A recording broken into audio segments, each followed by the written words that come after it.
오늘은 11월의 마지막 주일로 온 가족이 함께 드리는 예배로 드리면서 부모님이 자녀들과 함께 하나님의 말씀으로 대화를 나눌 수 있도록 주일학교 공과책 본문으로 설교합니다.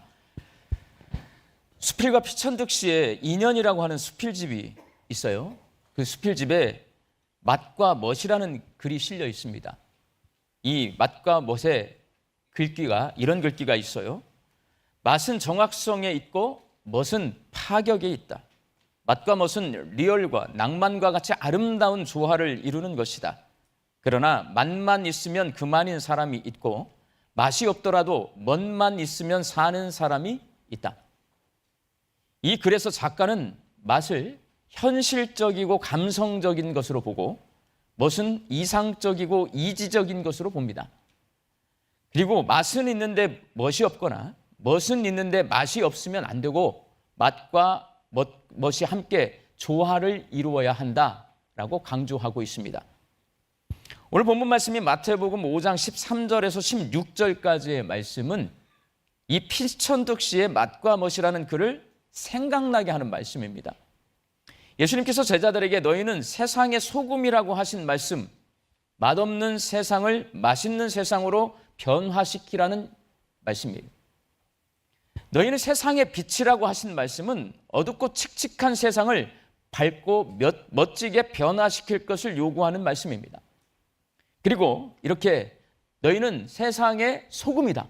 한참 있다가 빛이다 이렇게 하는 게 아니고 너희는 세상의 소금이다. 너희는 세상의 빛이다. 이어서 연결해서 나와 있거든요. 그러니까 맛과 멋이 균형을 이루어야 된다라는 것을 강조하는 말씀인 겁니다. 사람이 가장 기본적으로 느낄 수 있는 맛 5가지 맛이 있습니다. 짠맛, 단맛, 신맛, 쓴맛. 이 5번째 맛은요, 첨가된 거예요. 감칠맛이라고 합니다. 그리고 사람이 느낄 수 있는 맛은 아주 다양해요. 멋지다, 다양합니다. 다 기준이 달라요. 근데 몇 가지를 추려보면 이래요. 지적 능력이 느껴지는 지성미, 따뜻하고 넉넉한 마음 느껴지는 인간미, 그리고 능숙함과 품위가 느껴지는 세련미, 육체적으로 균형 잡히고 튼튼해 보이는 건강미, 창의성이 느껴지는 개성미. 저는 이게 기본적으로 우리가 멋지다라고 느끼는 멋이라고 생각을 합니다. 그렇다면 여러분, 예수님께서 제자들에게 소금과 빛으로 비유하여 말씀하신 우리가 신앙생활할 때 맛이 있어야 되고 멋이 있어야 된다고 말씀하신 거거든요. 빛과 소금이 그거예요. 그러면 우리 신앙생활의 맛과 멋은 과연 뭘까요? 소금과 같은 신앙생활의 맛, 바로 여러분 천국의 맛입니다. 오늘 보면 13절 말씀 함께 읽겠습니다.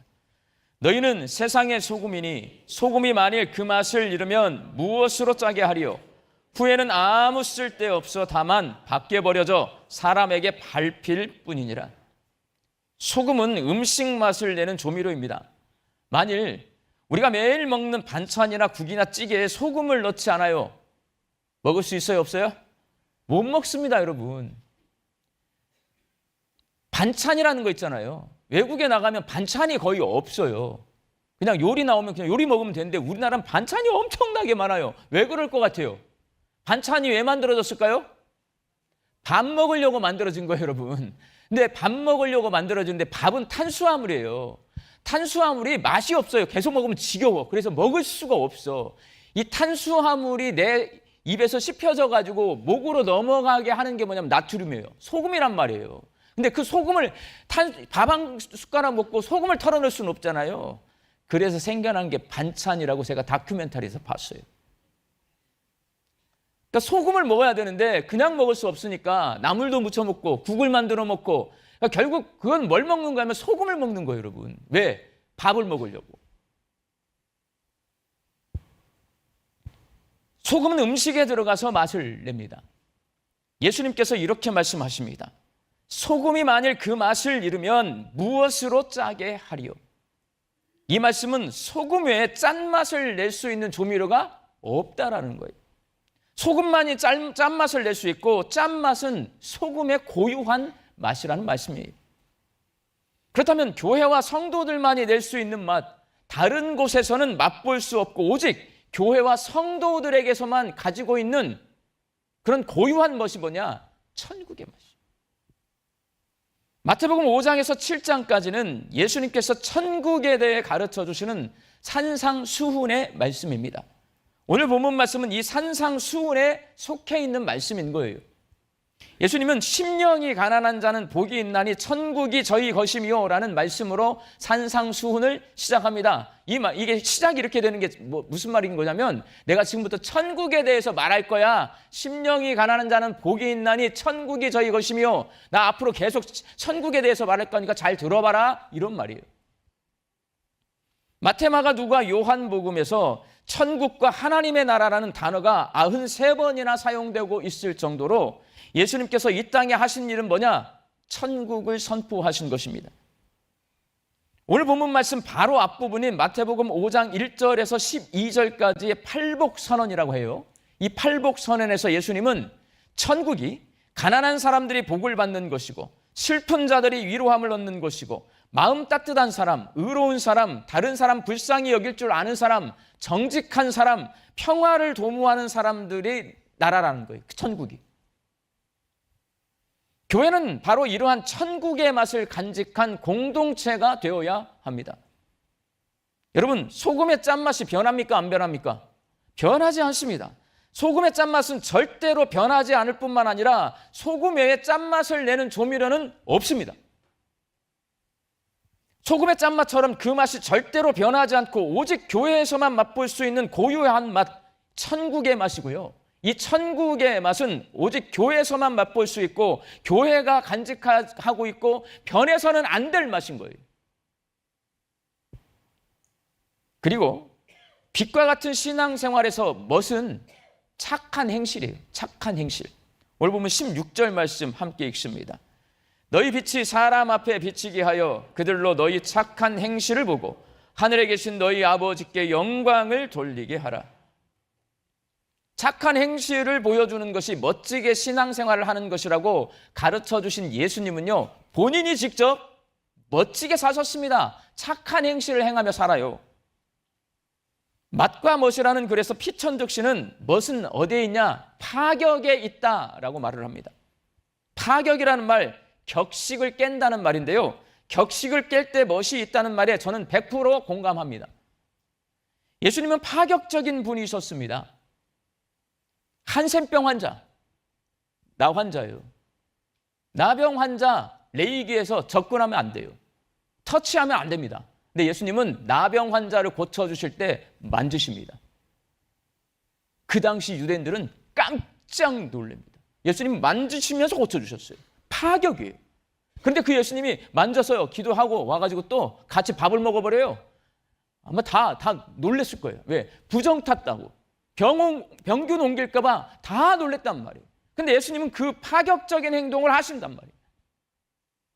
안식일에 손 마른 자를 치유하시는 거 파격입니다, 여러분. 안식일에는요, 가만히 있어야 돼요. 옴짝달싹하면 안 돼요. 불도 때문에 안 되고 밥도 해 먹으면 안 되고 가만히 있어야 돼요. 그런데 예수님이 손 마른 자를 치유하십니다. 당시 사람들이 만나기를 꺼려하던 세리, 창녀, 사마리아 사람 만나서 대화하시고 그들과 식사하십니다. 파격입니다.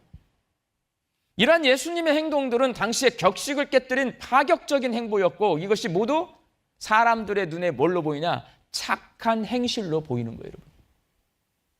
그 파격적인 모습, 착한 행실이 사람들의 눈에 예수님이 멋지게 보이는 거예요. 그래서 예수님을 따라다니는 거예요. 예수님 멋있으니까. 백정전도의 개척자라고 불리는 사무엘 무어 선교사님이 있습니다. 이 무어 선교사님이 1894년 현재 서울의 을지로에 있는 소공동 롯데호텔 자리에 백정 16명과 함께 곤당골 교회를 개척합니다. 원래 롯데호텔 자리는 교회 자리였어요. 처음 시작은 천민인 백정들로 시작했지만 이 무어 선교사님이 전도를 하다 보니까 양반들, 대감마님들이 전도가 돼서 교회로 왔어요. 교회로 와서 깜짝 놀라. 백정들이 있는 거야. 집에 갈 수도 없고 체면상. 양반들이 계속해서 전도가 되어 옵니다. 근데 백정들도 전도가 됩니다. 양반들이 견딜 수가 없어요. 선교사님을 찾아갑니다. 예배는 같이 드리되 자리는 좀 나눠서 이쪽은 백정이 앉고 이쪽은 양반이 좀 이렇게 구분해서 앉게 해주세요. 근데 이 무호 선교사님이 굉장히 파격적인 분이에요. 안 돼! 석 앉아! 이렇게 한 거예요. 그러니까 양반들이 꼭 골이 났어요. 자기들 생각에는 양보를 해서 같이 예배는 드려주지만 자리는 다르게 해달라 요청했는데 그걸 안 들어주니까 골이 나서요. 예배당 밖으로 다 나갑니다. 둘리깨쳐. 그래서 이 양반들이 따로 예배를 드리는 홍문삿골 교회를 세워요. 나가서 따로 예배를 드리기 시작한 거예요. 그런데 얼마 지나지 않아 이 교회, 이 홍문삿골 예배당에 불이 납니다. 다 타버렸어요. 그러니까 또 이게 양반들이 마음에 이게 우리가 잘못했나 보다 하고 다시 사무엘 무호 선교사님에게 찾아와서 회개하고 곤당골 교회로 돌아옵니다. 그 사이에 또 교회는 부흥이 돼 있어요. 백정이 더 많아졌어. 근데 또 홍문삿골 교회는 또 나가니까 또 얼마나 전도를 했겠어요. 부흥을 했어. 부흥하고 부흥한 사람들이 뭉쳤어요. 이게 곤당골 교회 예배당이 작은 거예요. 그리고 무호 선교사님이 고민을 하다가 인사동으로 예배당을 이사를 갑니다. 그리고 양반과 천민이 함께 승리했다라는 의미를 담아서 이름을 뭐라고 바꿨냐면 승동교회라고 이름을 바꿨습니다. 이게 승동교회가 만들어진 역사예요. 그 당시 세상에서 양반과 백정이 같이 예배를 드린다 파격입니다. 한국교회 역사를 찾아보면 기존의 격식을 깨뜨리고 멋진 모습을 보여준 교회의 모습, 우리 교회가 그렇게 한 파격적인 모습이 굉장히 많습니다. 우리나라가 주변 강대국들의 힘겨루기에 한창 시달리는 1800년대 후반 우리나라의 1년 예산이 미국 달러로 환산하면 450만 불밖에 안 돼. 450만 불. 그런데 1년 동안 우리나라 국민들이 무당에게, 점쟁이에게 갖다 주는 돈이 환산을 해보면 1200만 달러예요. 나라 국가 예산은 450만 달러밖에 안 되는데 무장들한테 갖다 주는 1200만 달러예요. 1895년에는 콜레라가 돌아 전국적으로 12,000명이나 죽었습니다. 나라 곳곳에 나환자들이 지천이었습니다. 그런 상황인데도 1년 동안 술과 담배로 소비되는 돈 환산해보면 10칸 기와집 10만 채를 지을 수 있는 돈, 초등학교 800개와 600개의 중고등학교를 지을 수 있는 돈이 술, 담배를 먹는데 우리나라 국민들이 쓰고 있었어요. 1919년에서 21년까지 국가 세금의 35% 이상이 어디서 나왔냐? 술과 담배를 판 돈에서 나왔어요. 술, 담배뿐만 아니라 마약, 노름, 공창에 파묻혀 있었고 나라는 빈민들로 가득 차 있었습니다. 그때 교회가, 예배당이 세워진 거예요. 이때 교회가 사회 계몽 운동에 앞장서서 양반과 상인을 구분하는 반상 제도를 없앴습니다. 하층민들의 자녀들에게 공부를 가르쳐서 조선의 중요한 관리가 되게 했습니다. 무당의 세력들을 없앴고 많은 병원을 세워서 병자들을 치료해 주었고 금주, 금연, 공창 폐지 운동 등 사회 정화 운동을 실시했고 농촌 부흥 운동, 빈민 구제 운동을 벌였습니다. 이게 다 교회가 한 일이에요. 수많은 사회복지 시설들을 운영하면서 우리나라 국민들을 돌본 것이 어디냐? 교회입니다. 이러한 모습을 본 춘원 이광수 선생께서 1917년에 야소교, 예수교죠. 야소교가 조선에 준 은혜라는 글을 썼어요. 이렇게 써 있어요. 인신을 매매하고 남녀가 주색에 침륜하고 심지어 어린아이들까지 노름에 빠져 있는 이 사회에 실로 새로운 도덕을 일깨워준 것은 야소교였다. 춘원 이광수 선생이 이런 말을 할 정도로 한국교회는 착한 행실을 통해 세상에 빛된 역할을 감당했고 한국교회의 착한 행실을 통해 예수를 믿지 않는 사람이 구원을 얻게 되었고 하나님 앞에 영광을 올리게 되었습니다. 사랑하는 광주 양림교회 성도 여러분, 우리 교회가 가난한 사람들이 찾아와서 복을 받고 슬픔 상한 사람들을 함께 위로해주는 교회가 될 수 있기를 바랍니다. 우리 교회가 마음 따뜻한 사람들, 의로운 사람들, 다른 사람 불쌍히 여길 줄 아는 사람들, 정직한 사람들, 화평을 도모하는 사람들이 함께 모여 신앙생활하는 천국의 맛을 간직하고 있고 천국의 맛을 내는 그러한 하나님 나라 공동체가 될 수 있기를 바랍니다. 그때 우리가 맛있는 교회가 될 수 있어요, 여러분. 그 맛은 교회밖에 없어요, 여러분. 주일에 이렇게 우리가 함께 예배당에 모여 있잖아요. 이 예배당 건물은 뭐냐면 소금통입니다. 조미료통인 거예요. 우리는 뭐예요? 소금입니다. 하얗네. 소금이 지금 소금통 안에 있는 거예요. 예수님이 말씀하시는 것은 어디에 소금이 되라는 거예요? 세상 속에서 소금이 되라는 거잖아요. 여기에 있으면 소금의 맛을 낼 수가 없어요, 여러분. 여러분이 흩어져서 나가면 집에서, 일터에서, 여러분의 동네에서, 여러분이 있는 그곳에서 소금처럼 천국의 맛을 내라는 것입니다. 소금이 음식에 들어가면 보이지 않게 되듯이 우리가 가정과 사는 동네와 일터로 흩어지면 예수 믿는 사람인지 아닌지 잘 보이지 않습니다. 눈에 보이지 않아도 음식 속에서 짠맛을 내는 소금처럼 삶의 현장 가운데서 천국의 맛을 내는 이 맛있는 우리 성도님들 되시기를 바랍니다. 그리고 우리 교회가 착한 행실을 통해 어두운 부분을 밝히는 교회가 될 수 있기를 소망합니다. 우리가 어두움을 밝히는 데 있어서 예수님처럼 파격이 필요합니다. 근데 여러분, 파격에는 뭐가 따라올 것 같아요? 충격이 따라옵니다. 충격. 파격은 그냥 오지 않아요, 여러분. 우리 양림교회 파격 내가 몇 번 했다가 엄청난 충격을 먹고 막 그 마음을 달게 주느라고 힘들어. 각 교회가 2025년 사역을 위한 정책 당회를 준비하느라고 요즘 다 바빠요. 우리 교회 부목사님들에게 전화가 걸려옵니다. 양림교회 구역 모임 임직식에 대해서 자료 좀 달라고 어떻게 하는 것이냐고 묻는 전화가 많이 걸려오고 있어요. 왜 그래요? 멋져 보이니까. 우리 교회 임직식은 뭐가 멋져요? 앞치마를 입어요. 딴 교회는 막 한복에 양장이 정장을 입고 막 꽃다발 세례를 받고 이러는데 우리 교회는 앞치마를 입어. 파격이야, 이게 파격. 그게 멋있게 보이는 거예요, 여러분. 우리 교회 구역 모임은 왜 물어봐요? 우리가 일반적인 구역 모임은 그냥 주중에 동네별로 만들어진 구역 안에서 어느 집에 가서 구역 모임 드리는 게 우리가 구역 모임이었어요. 근데 우리 교회는 어떻게 드려요? 교회 와서. 왜? 1교구는 1구역, 1부 예배, 2교구는 2부 예배, 3교구는 3부 예배, 예배별로 구역을 만들었어. 예배가 끝나면 교회에서 구역 모임을 하는 거야. 이게 파격인 거예요, 여러분. 그게 멋져 보여. 따라 해보고 싶어. 파격은 멋있어요. 근데 뭐가 있다고요? 충격이 있어. 제가 처음에 와서 구역 모임 이렇게 한다고 했더니 전부 얼굴들이 하면 잘 되나 보자. 막 떨떠름한 표정으로 다. 앞치마 입히겠다고 그랬더니 전부 다 무슨 짓인가 하고 다 절 쳐다봤어요. 그거를 지지하는 눈길보다 전부 이상하게 쳐다봤다고. 네, 충격 먹었거든. 120년 전통에 이런 일은 없었다. 충격. 이기니까 어떻게 돼요? 멋있는 교회가 되는 거예요. 파격을 하니까 충격이 와요. 충격을 이겨야 멋있는 교회가 되는 거예요.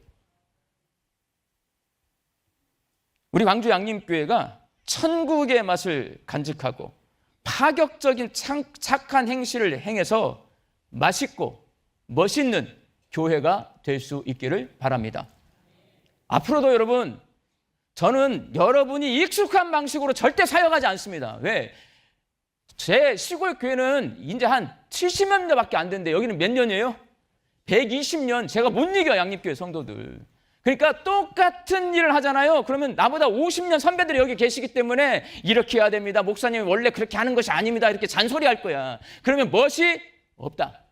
그러니까 전혀 여러분들이 상상하지 못한, 한 번도 생각하지 못한, 한 번도 경험하지 못한 파격적인 방식으로 선교도 하고 봉사도 하고 교회 사역도 할 것이다.